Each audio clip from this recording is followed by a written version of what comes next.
Everyone. Let me just say first that I am not the chair of the Ethics Commission, but our acting chair is on the telephone, as you can hear, and due to his telephonic attendance and the difficulties in presiding over the meeting, if you are telephonically attending and the meeting is occurring in person, as is today's meeting, our acting chair has asked me to preside over this meeting in my capacity as acting vice chair, and I have agreed to do so. So having said that, good morning again. This is September 14th, 2022, and we are going to convene the public meeting of the State Ethics Commission. I'm going to make a few opening statements at first. Actually, before I do that, let's do the roll call. So, Acting Chairman Corrigan. I'm here. Commissioner Roger Nick. Present. Commissioner Melanie DePalma. Here. Commissioner Michael Schwartz. Here. Commissioner Hill Wilson. Present. Commissioner Parcells. Here. And I am also here as Commissioner Sims and acting vice chair. Just have a couple of opening statements to read.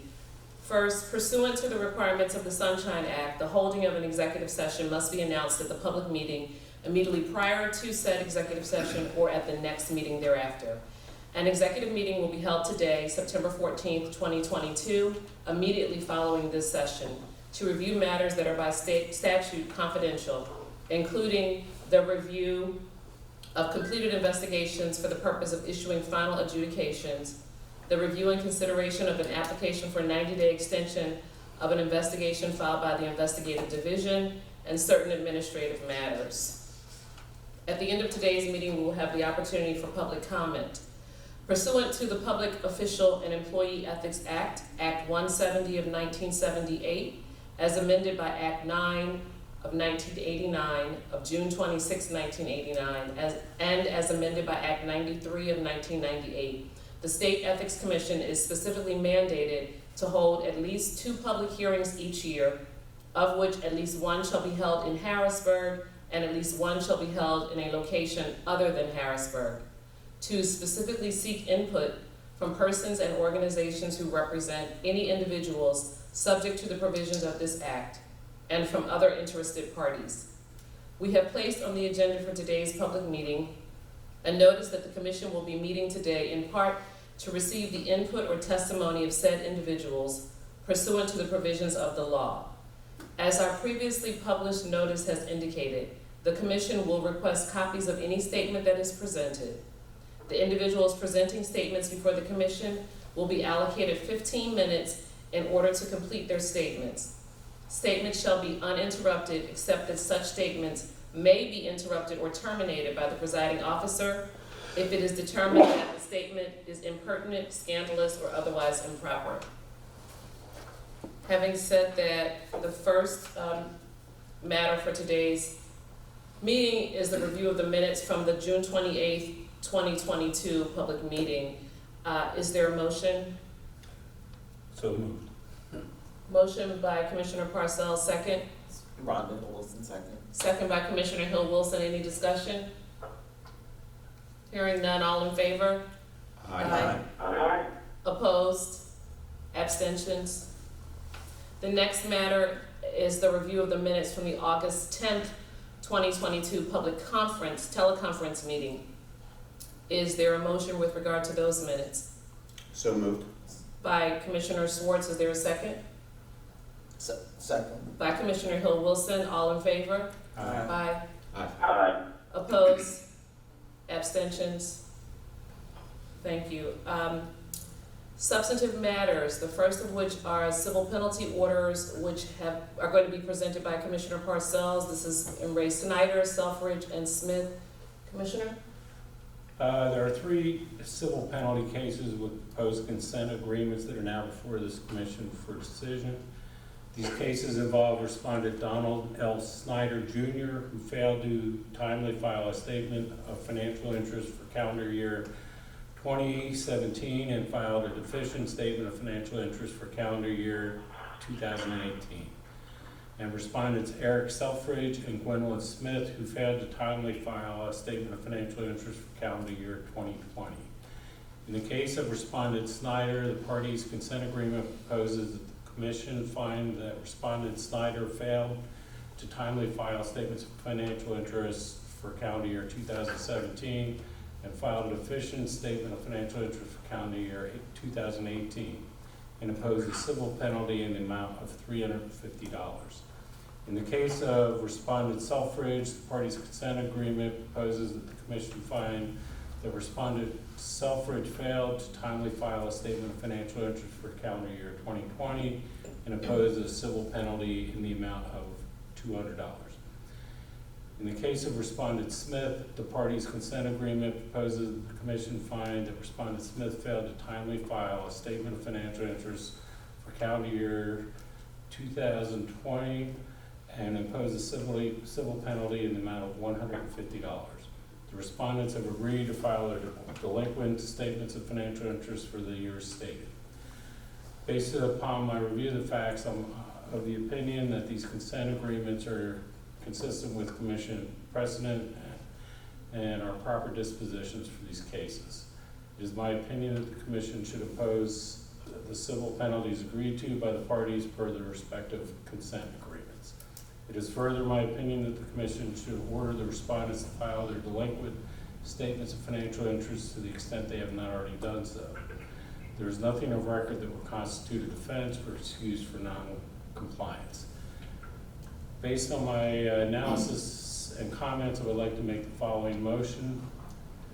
Madam Chairman, I move that this commission approve the consent agreement submitted by each of the following respondents in the investigative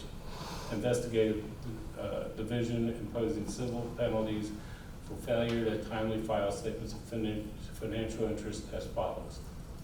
Donald L. Snyder Jr., $350 for calendar years 2017 and 2018. Eric Selfridge, $200 for calendar year 2020. And Gwin Smith, $150 for calendar year 2020. I further move that to the extent they have not already done so, the respondents shall each be ordered to pay the recommended civil penalty amount agreed to by the parties per the consent agreement within 30 days of issuance of the commission's order. I further move to the extent that they have not already done so, the respondents shall be ordered to file complete and accurate statements of financial interest for the years stated within 30 days of the issuance of the commission's order. That's my motion, Madam Chair. Thank you. Is there a second? Second. By Commissioner Nick? Yes. Thank you. Any discussion? Okay. All in favor? Aye. Aye. Opposed? And abstentions? All right, thank you. Our next matter pertains to a number of civil penalty order default matters, which we're going to take in tandem. They have been assigned to Commissioner Nick.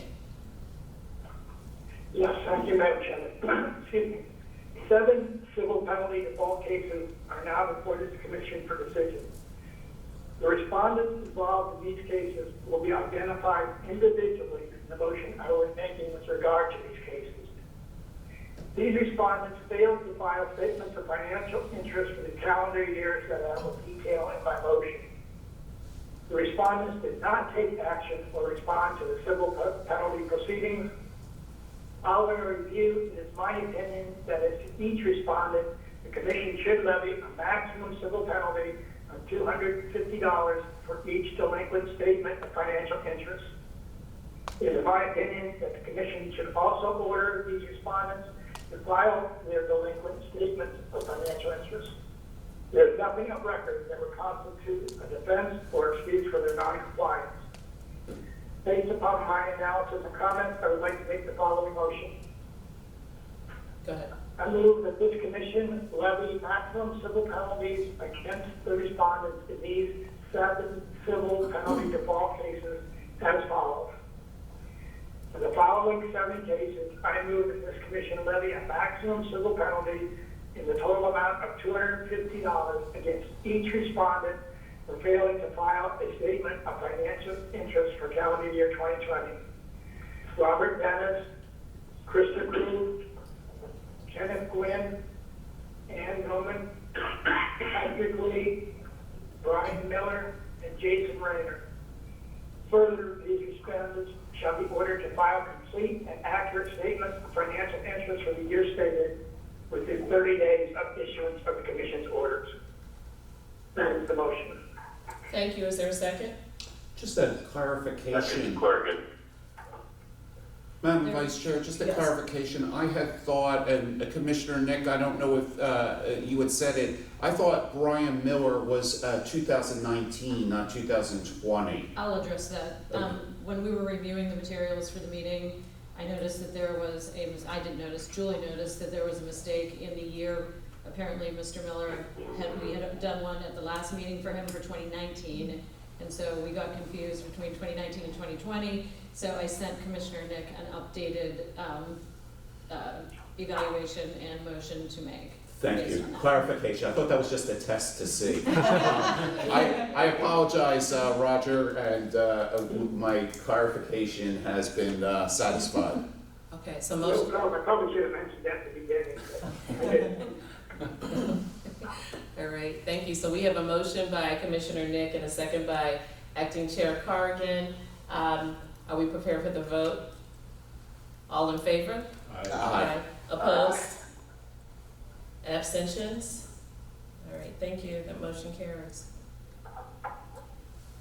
The next matter we have is a civil penalty order as well. This is the Roccograndi matter, and Chair Corrigan, are you prepared to present? Sure.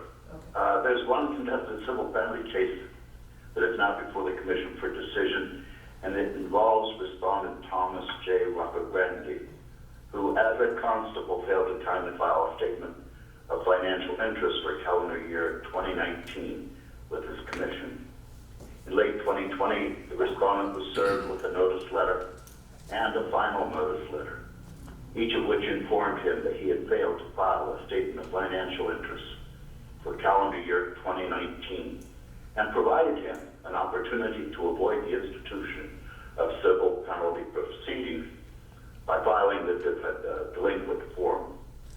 The respondent did not file the delinquent form, although he was given more than the usual grace period following notice in which to do so. The respondent filed an answer after civil penalty proceedings were initiated against him. The respondent asserted that he did not receive the notice letter or the final notice letter informing him that he had failed to file a statement of financial interest for calendar year 2019.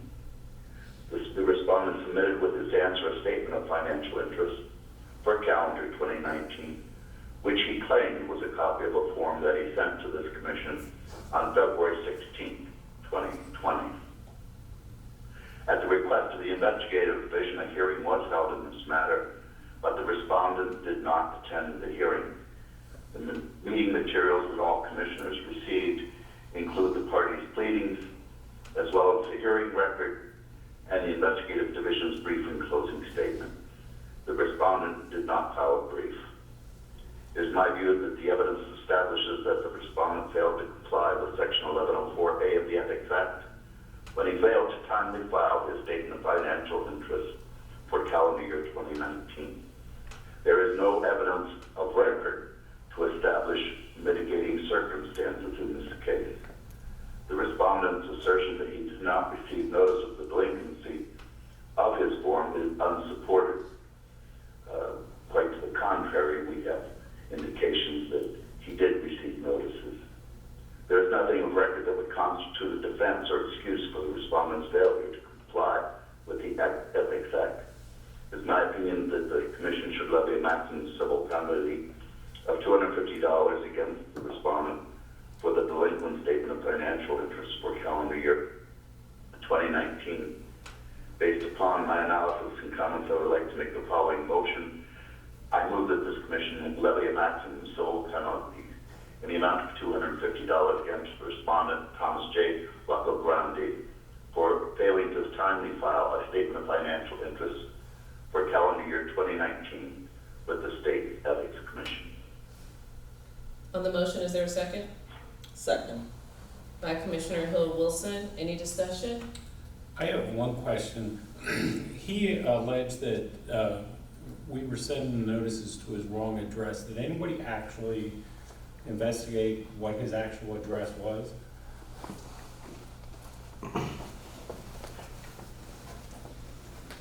Thank you, Commissioner. Yes, we had done a box office USPS search, as well as an AccuRent and a online search. Those were the correct addresses. Okay. So, All right. That's the only question I had. Thank you. Any further discussion? Okay. Going to vote on the motion. All in favor? Aye. Opposed? Aye. Any opposed? Abstentions? All right. That motion passes. The next matter before us is another civil penalty order that is going to be presented by Commissioner Hill Wilson. Thank you. One civil penalty case in which an answer was filed is now before this commission for decision. This case involves respondent Gosselin Fleming, a redevelopment authority member for the city of Reading, Pennsylvania, who failed to file a statement of financial interests for calendar year 2020 with the redevelopment authority of the city of Reading, Pennsylvania. The respondent was served with a notice letter and a final notice letter, each of which informed him of the delinquency of his statement of financial interests for calendar year 2020 and provided him an opportunity to avoid the institution of civil penalty proceedings by filing the delinquent form. The respondent did not file the delinquent form, although he was given more than the usual grace period following notice in which to do so. Civil penalties proceedings were subsequently instituted against the respondent for remaining in noncompliance. The respondent then filed an answer in which he stated that, 1, he mailed the statement of financial interest form, but did not keep a copy to prove that it was filed. 2, he was unaware that the statement of financial interest forms was not received. 3, he did not respond to the additional copies of the statement of financial interest form sent to him because he knew that he had mailed his submission. 4, his wife contacted an unknown individual and was advised that the 2021 information was not received and that this was the only information that was required. 5, he completed another copy of the 2021 form and submitted it via facsimile while keeping a copy for his records. And 6, he requested that the commission remove the punitive fee associated with confusion of his submission of his financial statement. Respondent did not request a hearing.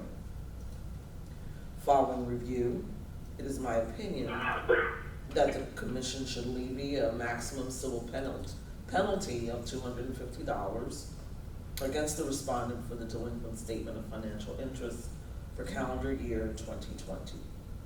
There is no evidence of record to establish mitigating circumstances in this case.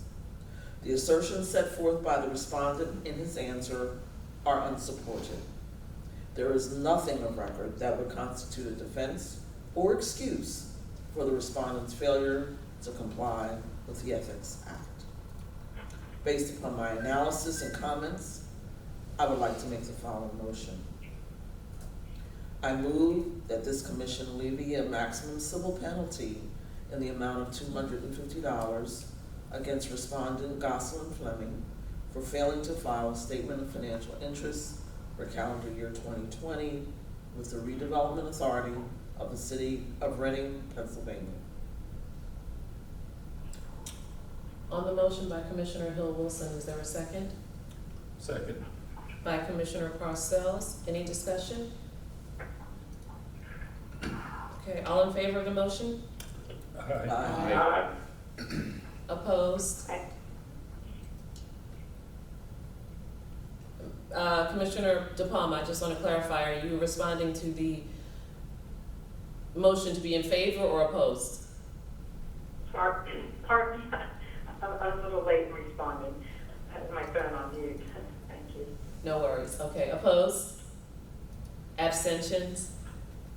Great, thanks. The motion passes. On the next matter, which is an administrative penalty matter, Commissioner Schwartz is recused, so I'm going to just give space for him to exit the room at this time. Absolutely, and just publicly, I want to say that my law firm represents Cigna, and therefore I have not seen the materials, nor do one participate in any way. Thank you. Thank you.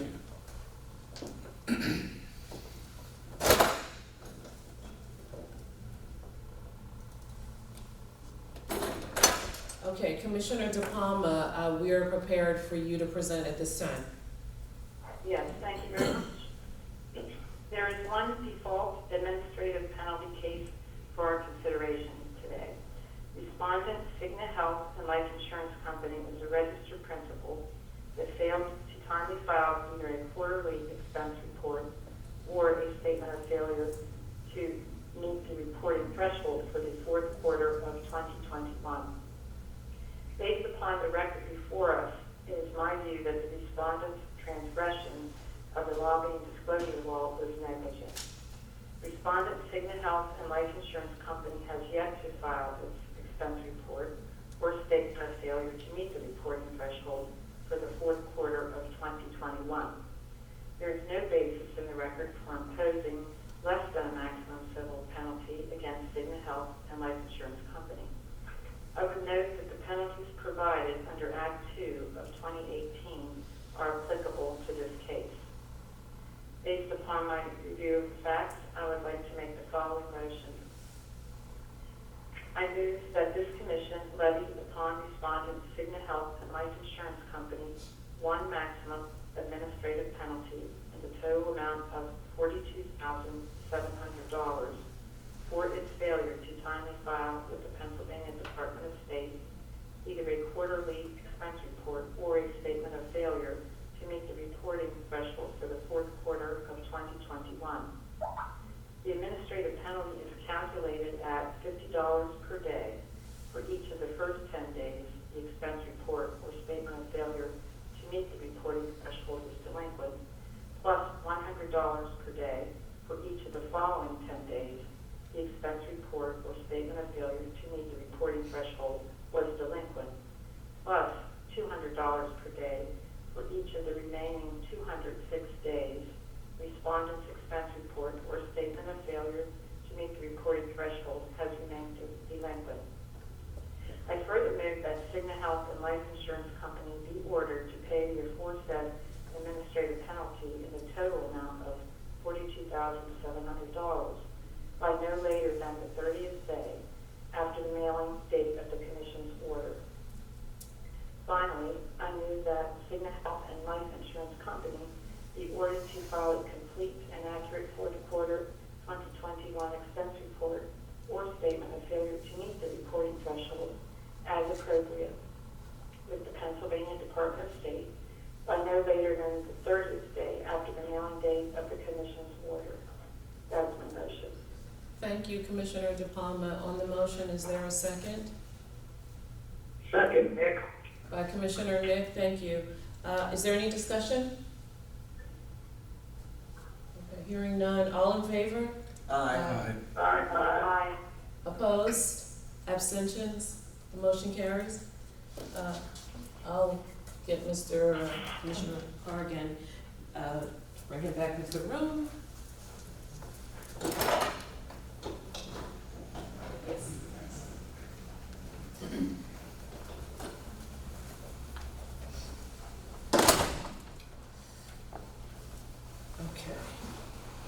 All right, Commissioner Schwartz is back with us now. The next matter on the agenda is an administrative matter regarding the recognition of our former chairman, Nicholas Colafella. And I'm going to cede the floor to our Executive Director, Mary Fox. Thank you. So I have a statement to read I'd like to put on the record regarding Mr. Colafella's service with this commission. On behalf of the entire State Ethics Commission, I would like to recognize Nicholas A. Colafella's many years of honorable service with this commission. Dr. Colafella was appointed to the commission on December 27, 2004, and served until June 7, 2022. For nearly 7 years, Dr. Colafella also served as commission chairman, where he led the commission with stability, kindness, and humor. Commission staff particularly enjoyed working with Mr. Colafella because of his kind-hearted demeanor and steady professionalism. Before serving on the commission, Dr. Colafella was a member of the Pennsylvania House of Representatives from 1981 to 2002, serving the 15th Legislative District in Beaver County. Dr. Colafella served as the Democratic chairman of the House Insurance Committee and the House Education Committee. He also served as a member of the Board of Directors of the Pennsylvania Higher Education Assistance Agency, the Pennsylvania State Board of Education, the Council of Higher Education, and the State Board of Vocational Education. From 1969 until 1980, Dr. Colafella served as the Dean of Continuing Education and Community Service for the Community College of Beaver County, as well as its Director of Evening Education. He also served as a business instructor at the same institution, and previously served as a high school business teacher at Center High School and Northwestern High School. In 1992, Dr. Colafella was recognized as the Outstanding Legislator of the Year by the College and University Public Relations Association of Pennsylvania, and he was named Man of the Year in 1982 by the Upper Beaver Valley JCs. Dr. Colafella has devoted substantial efforts towards community involvement, including his service as chairman of the Beaver County Drug and Alcohol Commission, the University of Pittsburgh Medical Center, Beaver Valley Hospital Advisory Committee, board member of the Pennsylvania State University Beaver Campus Advisory Committee, and the Beaver County Mental Health and Mental Retardation Agency. From 1956 to 1958, he served in the United States Navy. He received his PhD from the University of Pittsburgh, where he published his dissertation entitled A Study of Voluntary Support for Pennsylvania Community Colleges. He received his Master's in Arts in Education from Duquesne University and his Bachelor of Science in Education from Youngstown State University. On behalf of the entire State Ethics Commission and its staff, I would like to thank Dr. Colafella for his many contributions to this commission and to the taxpayers of the Commonwealth of Pennsylvania. Would any commissioners like to make any statement? I would just like to concur with the statements you've made, and also to state for the record that the commission did present to Dr. Colafella a flag which was flown above the Capitol, as well as a plaque, as well as a certificate, and just wanted to recognize his many, many years of honorable service to this commission and leadership, and for which I personally, and I think we all are grateful. Others want to make comments, it's totally, the floor is open.